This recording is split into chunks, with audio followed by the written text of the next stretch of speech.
everyone, and welcome to another Jurassic World Evolution 2 video. Since they just dropped the second feature focus for Jurassic World Evolution 2, I want to thank you for clicking on this thumbnail, because I can imagine that every single dinosaur YouTuber has the exact same thumbnail, so thank you for joining me. I want to quickly go through all of the information that is in today's feature focus. I was cooking, I was looking at my Instagram, and I noticed that they posted this, so I was like, okay, I gotta eat fast and go to work.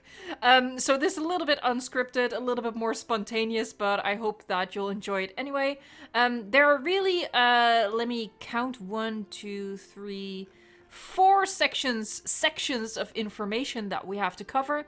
We have buildings, decorations, terrain tools, and dinosaurs, all under the umbrella of park customization. That was what this feature focus was about, park customization. So first I want to address the buildings. That's what they started with. We have two types of guest buildings, amenities and attractions. They don't really talk about attractions in this feature focus, it's all about the amenities, and the amenities, you know, being shops and restaurants and stuff. The amenities come in 3 different sizes, so I'm guessing 3 different base buildings, and that would be small, medium, and large.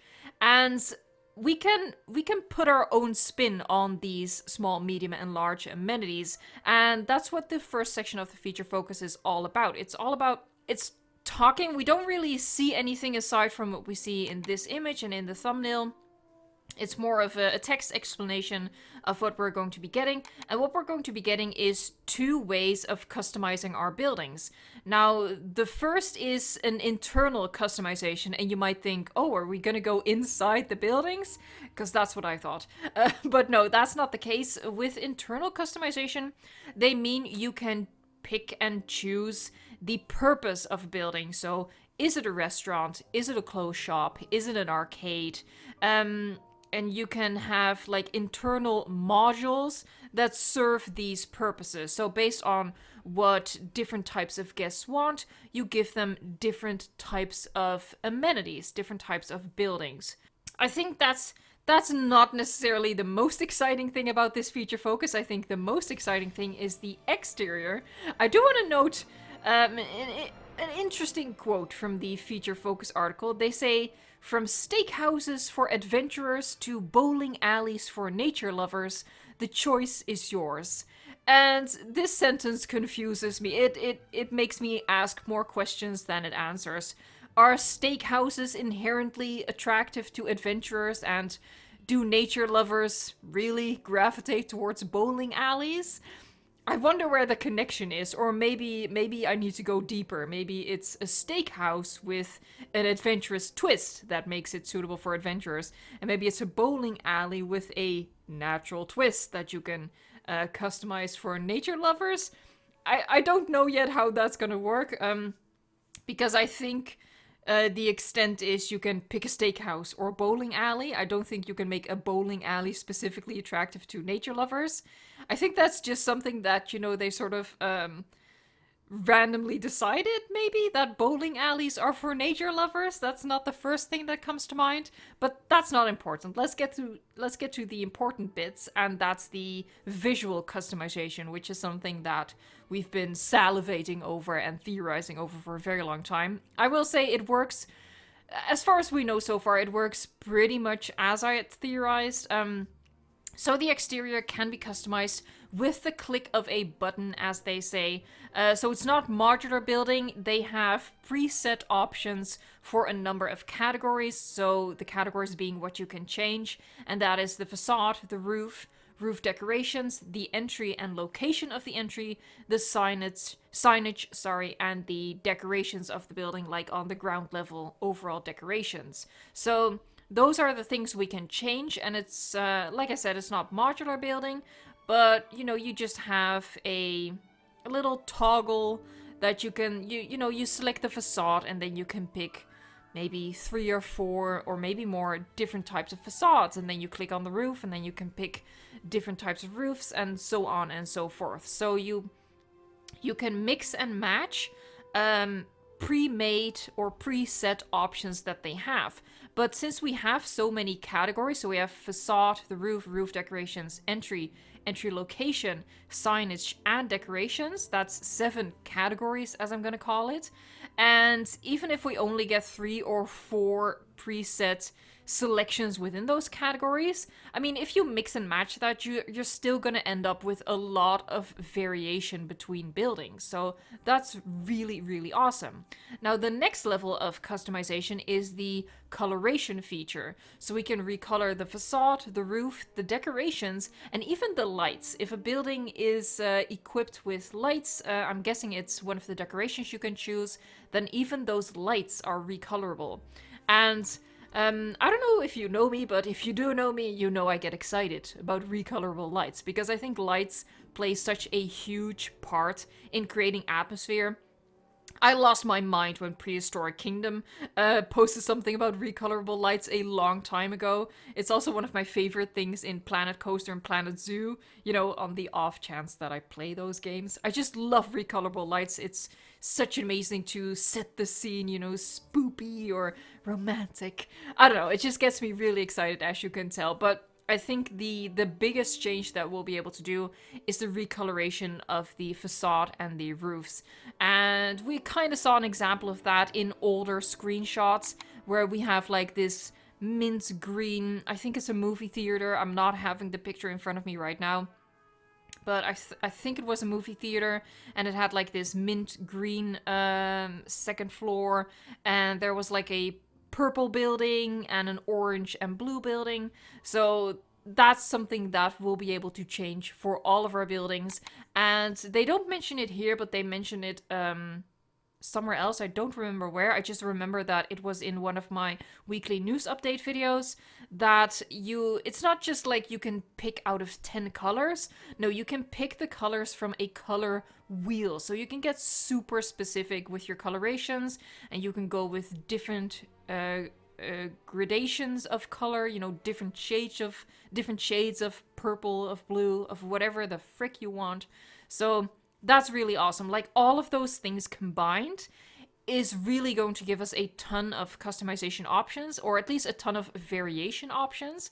And I think that's the perfect amount for Jurassic World Evolution. Like, my gut instinct was to want modular building, but I'm sort of like, with, for example, Prehistoric Kingdom, I'm kind of running into this like creative wall where, you know, when you have modular building, you feel like you have to get the most out of it. You feel like you have to like craft this architectural marvel every single time, and that's really difficult. So I'm very happy, actually, in the end, that we're going to get a much less intense version of customization for Jurassic World Evolution. And, you know, when we have an idea for an architectural marvel, we'll always have Prehistoric Kingdom to fall back on. What is the next I want to talk about? Just an important quote. I have some notes here. Just an important quote is that the system is designed to be flexible and offer players a quick and easy way to put a personal touch on their parks. And that's basically what I said. That's going to be the appeal of it, the ease with which you can create something relatively unique. Okay, so the next area or category or whatever that I want to talk about, and that they talked about in the feature focus, is the is the decorations. I posed this question in last Saturday's weekend update. We hadn't seen anything in terms of decorations yet outside of what is attached to the buildings themselves. Andrew Reiner, who had the 30-minute preview, hadn't seen any decorations yet, so that was a question that was hovering in my mind and in the community as well, I guess, because they specifically addressed that people have been asking about this. But yes, we are getting decorations. Cheers in the background, applause. If I wasn't so lazy, I'd stand up. Actually, I'm just full, I just ate. So yeah, what they say is you will be able to add a variety of decorations to your parks and quickly add in forest, shrubbery, and terrain surfaces with the game's quick and easy tools. We'll talk a little bit later about forests and shrubbery and terrain surfaces. First, I want to talk more about the decorations, because a little bit later in the feature focus article, they go on to say that in terms of decorations, we're getting tables and chairs, lights, banners, and planters that can all be added to your parks. You won't be able to build elaborate blueprints and designs like in prehistoric zoo. Like, sorry, scratch, we're going back. You won't be able to build elaborate blueprints and designs like in Planet Zoo or Planet Coaster, but we know decorations are important to the community and you will be able to add a little extra flair to your parks. So let me just, tables, chairs, lights, banners, and planters. I feel that's pretty good. What I'm missing from this lineup are statues and fountains. Even if we only get like 2 of each, that would be really nice, you know. Centerpieces for your public areas, your public squares, one might say. So that's the only thing missing here. Maybe if we get some nice big planters, that's going to solve it. But yeah, tables, chairs, lights, banners, and planters. That's all pretty exciting. And as we discussed earlier, the lights are recolorable. So we get them as standalone decorations. And as they said earlier, they are recolorable. So my hype level has just shot through the roof. I am very excited. I'm also partly relieved that they did now address this, that we are getting decorations. It's just so good to hear. It's one of the things I've been keeping my fingers crossed for, and I'm assuming you guys as well. I mean, it's the one big thing that we wanted. If I'd had to name one thing, if I could get just one thing from Jurassic World Evolution 1, it would be decorations. So it's good that we're getting that in this game, finally. I'm very excited about that. So yeah, that's all good news. I don't really have much else to say about that, other than my hopes that the hitboxes are not going to be as big of an issue as they were, because, you know, I want to be able to place maybe multiple planters right next to one another instead of having them social distance by 10 yards or something like that. So let's hope that the hitbox isn't carried over from Jurassic World Evolution 1. Next area that we have to cover are the terrain tools. They mentioned specifically that during the development, they wanted to improve on the existing landscaping tools that we have in the current version of the game. They say literally, one of our goals during development has been to implement more control for landscape shaping and a greater variety of brush sizes. So that's a positive, and as I was reading that, my expectations were going up probably beyond reasonable. But that was squashed down pretty quickly, because the very next sentence is, you won't be able to recreate Mount Saibo. But you will have a little more control. Note this, you will have a little more control over the shape and look of the landscape with the terrain tools and surface brushes. So for me, that is like the first shot through the heart, and you're to blame. You give terrain tools a bad name. Because I've gotten very used to and very attached to the enhanced terrain tools mod that we have for Jurassic World Evolution 1. And we know Frontier does great terrain tools. They do great terrain tools. We know that from Planet Zoo, from Planet Coaster. That terrain manipulation is excellent, and that's what I wanted for Jurassic World Evolution 2. It is now confirmed that that is not the case, because if that was the case, we would be able to recreate Mount Saibo, and we would have more than just a little more control over the shape and look of the landscape. So what I'm taking away from here is that yes, it's an improvement over what we have in Jurassic World Evolution 1, but if you think back to Jurassic World Evolution 1, the vanilla version, the vanilla terrain tools, those are pretty abysmal.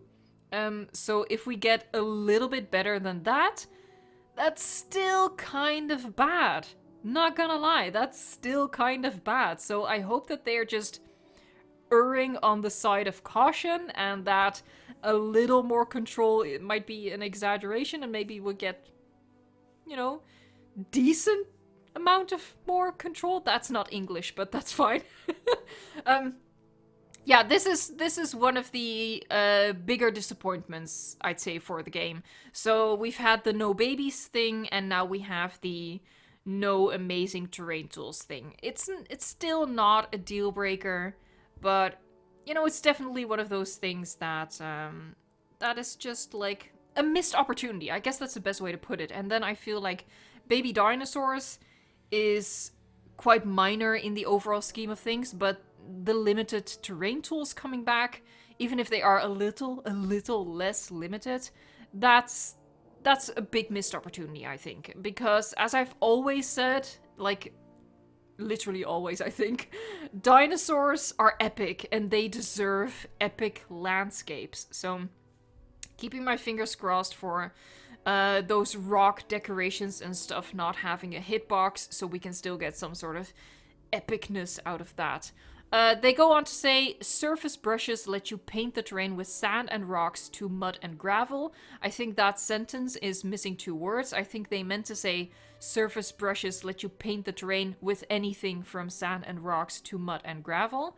And once you're happy with the surface terrain, you can start adding in freestanding bushes, rocks, and trees. Again, no news on the hitbox. In terms of terrain types, they're saying sand, rocks, mud, and gravel. But like I said, I think this sentence is missing the anything from words. So I think there should be like a range between sand and rocks and mud and gravel that they just haven't discussed. So hopefully maybe more types of sand, different types of grass, different types of rocks. I don't know, but I'm assuming it's going to be more than those 4 and just grass, but we'll have to wait and see about that. Now, the final area category that they discussed in this customization feature focus are the dinosaurs. And that's very, very exciting. I kind of called it yesterday. I noticed the 2 Triceratops in the Brachiosaurus feature focus, species field guide. And I was like, the body color is the same, but the frill color is not the same. So does that mean we get to pick more than just one overall color? And yes, we can. So what they say is changing your dinosaur's cosmetic genes will allow you to change their appearance in 2 different ways: pattern and coloration. You will be able to select from several different patterns per dinosaur species, and this will determine what markings they have. Once you've set the pattern, you can change the color of the pattern and the base color of the dinosaur. So that's spookily close to what I predicted, even so far as that you pick the pattern first and then you select the colors. They say several different patterns per dinosaur species. Andrew Reiner in his article said 7 per species. I feel like maybe he saw a couple of animals with 7 different patterns. Maybe some species are going to get fewer patterns than other species because, you know, Frontier's keeping it quite vague with several different patterns. So I feel like we shouldn't, for the moment, we shouldn't expect there to be 7 literally per species, just to err on the side of caution.